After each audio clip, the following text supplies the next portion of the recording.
I was hauling the last load of laundry out of my trunk when I heard the unmistakable clank of metal against concrete. My stomach dropped. That was the sound of something heavy being moved. Something that shouldn't be. Rounding the corner of my house, I froze. There in my driveway was my washing machine. Not inside where it belonged. Not broken down and waiting for disposal, but sitting in broad daylight, strapped to a dolly. And behind it, huffing and puffing as she struggled to push it toward a rusty old pickup truck, was Karen, my next-door neighbor. She hadn't seen me yet. She was too busy grumbling under her breath, her perfectly manicured nails digging into the straps. But as I took a step forward, my foot scraped against the pavement. Her head snapped up. For a brief second, we locked eyes. Then, without missing a beat, she yanked out her phone and dialed 911? Yes, I need the police immediately. There's a man threatening me. I blinked. What? And that's how I found myself watching my own washing machine being stolen, while the thief called the cops on me. I never thought my quiet suburban life would turn into a crime scene over a washing machine. But then again, I never thought Karen, the HOA self-appointed queen, would be the one dragging out my house like it was rightfully hers. My name is Daniel Carter, and up until that moment, I had prided myself on being a relatively easygoing guy. I was the type who mowed my lawn on Saturdays, waved at the mailman, and kept to myself. My home, a modest single-story house in a middle-class neighborhood, was nothing fancy, but I'd worked hard for it. After years of grinding through a thankless IT job, I had finally paid off my mortgage and was living comfortably.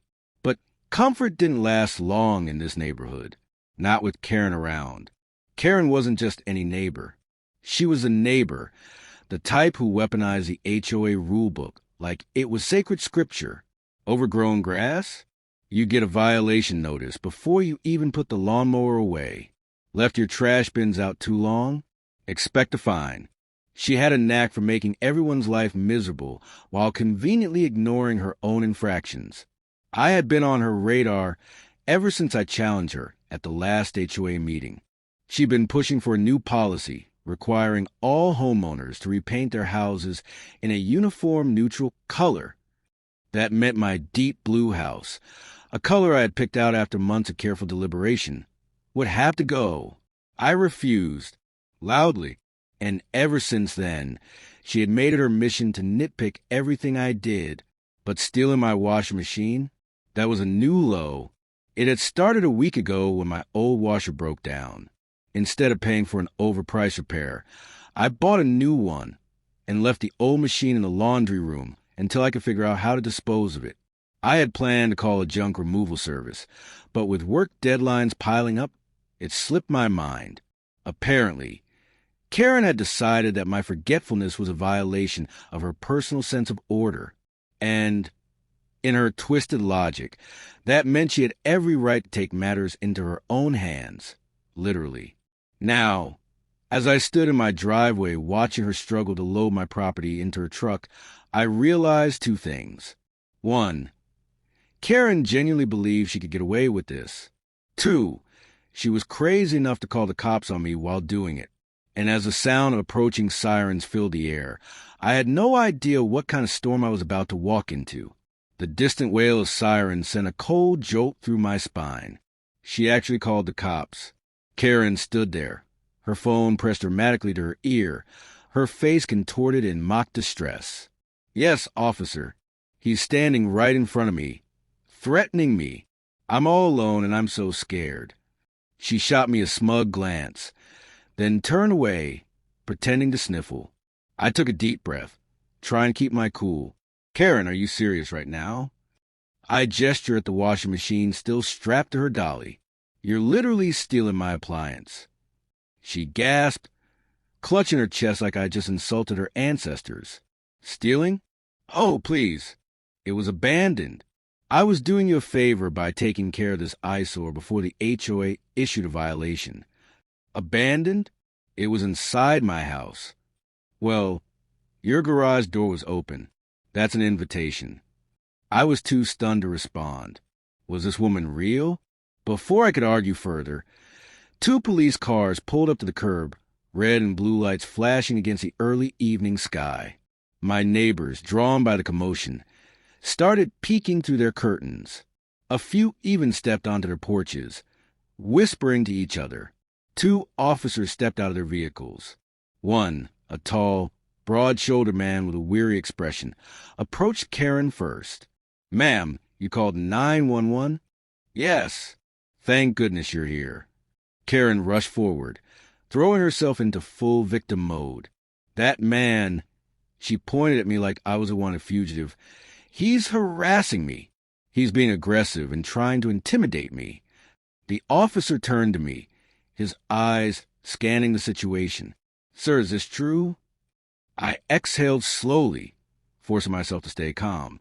"Not even close. That's my washing machine.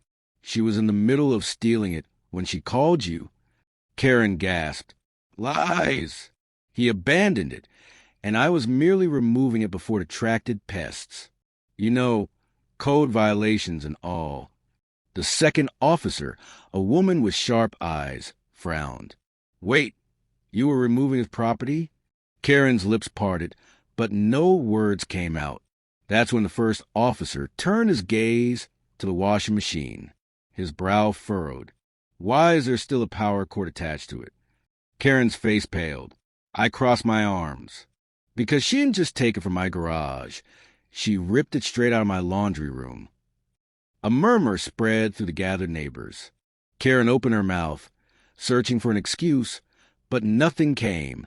And then, just when I thought things couldn't get any crazier, the second officer leaned in for a closer look at the washing machine, then suddenly froze. "Hold on," she muttered. "What the hell is that?" She pointed at something behind the drum, something lodged deep in the machine's inner workings. The expression on her face told me this was no ordinary appliance dispute, and whatever she had just found was about to change everything.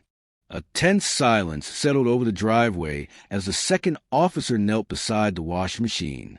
Her gloved fingers reached into the opening behind the drum, pulling out something small and rectangular. At first, I couldn't tell what it was, but then I saw the unmistakable shape of a wallet, thick with cash. My stomach tightened. What the hell? Karen's face twisted into something between shock and horror. That's not mine," she blurted. "I've never seen that before in my life." The male officer gave her a long, skeptical look before turning to me. "Sir, do you have any idea how this got inside your washing machine?" I shook my head, my mind racing. "Not a clue." The officer opened the wallet, flipping through the compartments. No ID, but a lot of cash. He pulled out a stack of neatly folded bills and whistled. Thousands, at least. The watching neighbors murmured, their curiosity now at full tilt. Karen, seeing the situation slipping out of her control, took a bold step forward. This is his house. It was his machine.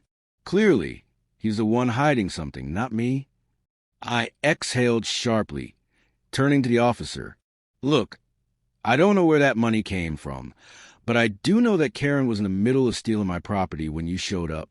If there's anything shady about this, it's not me you should be looking at." The female officer narrowed her eyes. "Sir, when did you buy your new washing machine?" "Last week. And you've had this one since?" 3 years, give or take." She exchanged a glance with her partner. "Long enough that you'd have no reason to check inside it?"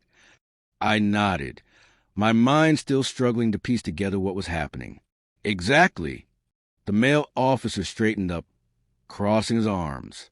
"All right, we're going to need to take this machine in as evidence." He turned to Karen. "And ma'am, you'll be coming with us." Karen's entire body went stiff. "What?"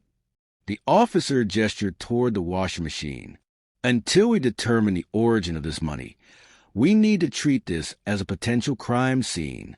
And given that you were actively trying to remove the evidence, we have some questions for you." Karen's mouth flapped like a fish out of water. I was just cleaning up the neighborhood. I didn't know about any money. He probably planted it to frame me." The officer sighed, clearly out of patience. "Ma'am, turn around." Karen's screech of outrage was loud enough to startle a flock of birds from a nearby tree. "You can't do this. I run this neighborhood." But her protest didn't stop the officer from guiding her toward the squad car. I watched, still reeling. What started as a ridiculous neighborhood dispute had just spiraled into something much bigger. But as Karen was driven away, a new thought hit me, one that sent a chill down my spine. If that money wasn't Karen's, it wasn't mine, then whose was it? The next few days were a blur of police inquiries and uneasy waiting. The washing machine had been taken to forensics, and I was left with more questions than answers. The officer, Detective Miller, as I later learned, called me in for an official statement. "Mr. Carter," she said as I sat across from her in the station, "we've traced the serial numbers on some of the bills found in your washing machine." I leaned forward, and her expression darkened. "They match a robbery case from 4 years ago. A local convenience store was held up. The owner was shot. The suspect was never caught." My blood ran cold. "You think someone hid the money in my washing machine?" Miller nodded. "That's the working theory. The question is, who had access to your home?" I sat back, running my hands through my hair. "The only people who've ever had keys to my place are me, my ex-girlfriend, and the contractor I hired to renovate the laundry room 2 years ago." Miller scribbled something in her notebook. "Do you still have his contact info?" I frowned, thinking back. The guy had been recommended by a friend, and I remembered he'd been good, quick, efficient, but mostly kept to himself. I'd have to check. Miller handed me her card. "Find it. If this guy was the one who stashed the money, he's either long gone, or he's been waiting for the right moment to come back for it." The thought sent a shiver down my spine. That night, I barely slept. Every creak of my house made me tense. If someone had hidden the money in my washing machine, did they know it had been found? The next day, I dug through old receipts and emails, finally finding the name of the contractor, Ray Jensen. I handed the info over to Detective Miller, and within hours, she called me back. "You're not going to believe this," she said. "Ray Jensen has a record. Minor offenses, petty theft, trespassing, but nothing violent. However, when we checked his last known address, we found something interesting." I gripped my phone tighter. "What?" "He skipped town 2 years ago, right after finishing your laundry room job." I exhaled sharply. "So he hid the money, then disappeared?" "Looks like it." "Then why did Karen try to steal my washing machine?" Miller was silent for a moment. "That's the part we're still figuring out." A few days later, the truth finally came to light. Karen, in all her nosy glory, had noticed the old washing machine sitting in my laundry room. But instead of just seeing it as an eyesore, she saw an opportunity. Turns out, she had overheard a conversation between 2 contractors working on another neighbor's house. They had been gossiping about an old rumor. Something about a guy stashing stolen money in an appliance before disappearing. Karen, being Karen, decided to investigate. And when she saw my old machine sitting there, she figured why not check. Of course, she wasn't expecting to actually find anything. But once she did, she panicked. Instead of calling the cops like a normal person, she decided to steal the machine, hoping she could claim the money without anyone knowing. Her greed had been her downfall. A week later, I stood in my driveway, staring at the empty space where my washing machine had once sat. Karen had been charged with attempted theft and obstruction of justice. Ray Jensen was still missing, but now at least there was a real investigation into his whereabouts. And me? Well, I just wanted to do my damn laundry.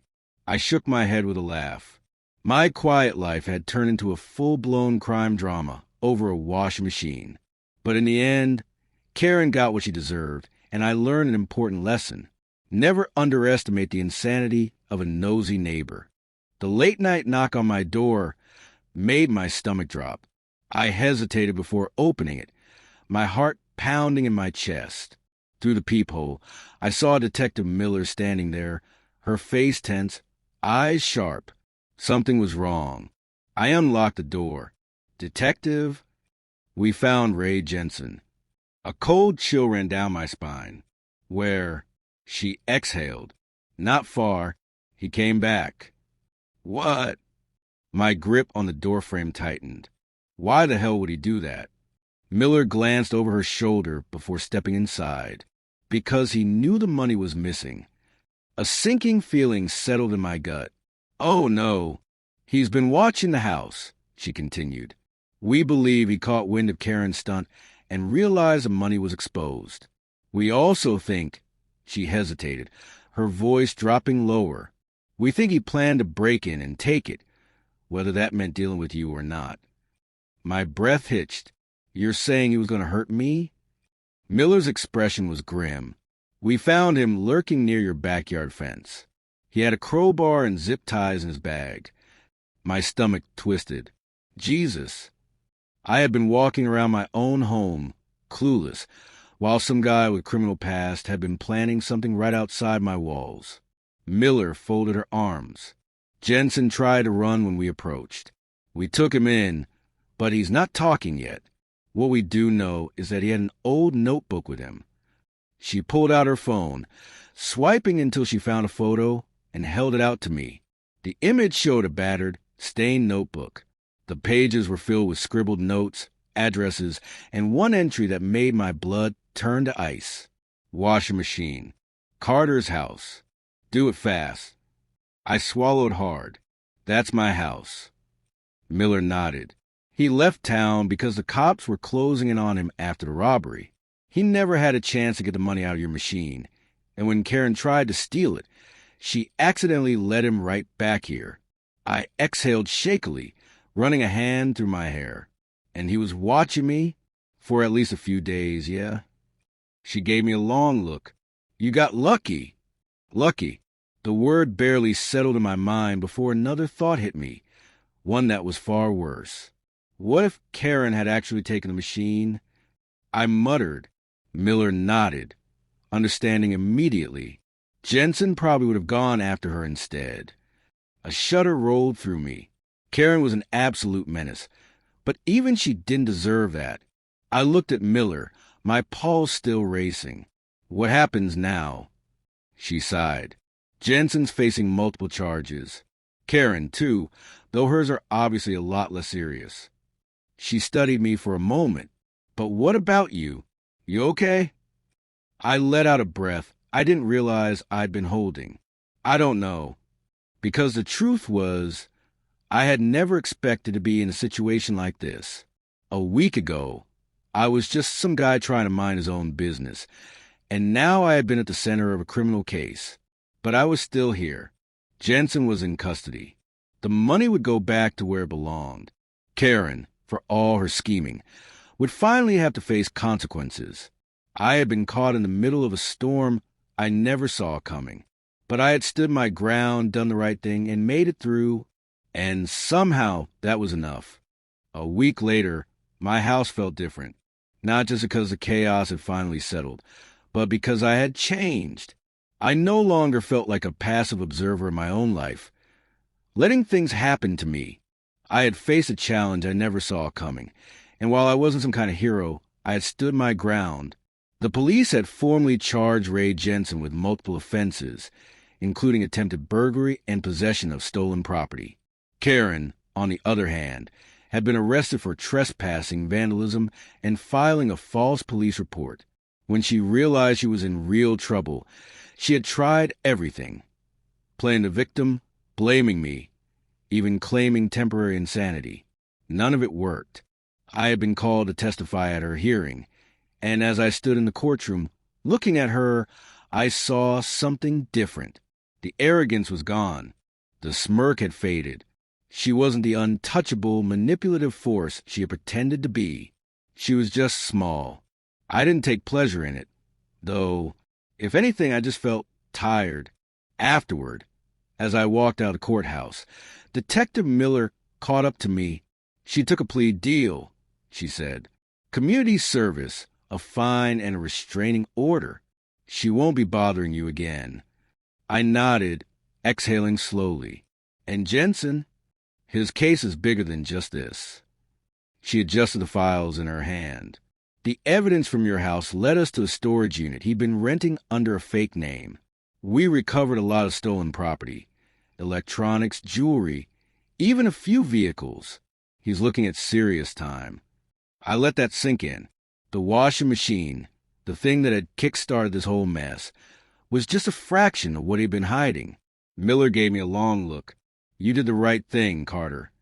I met her gaze, feeling something settle in my chest. Thanks, Detective.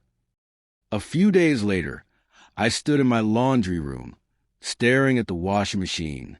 The money had been returned to the authorities, where it would eventually go back to its rightful owners. The machine itself? Well, it was just a machine again.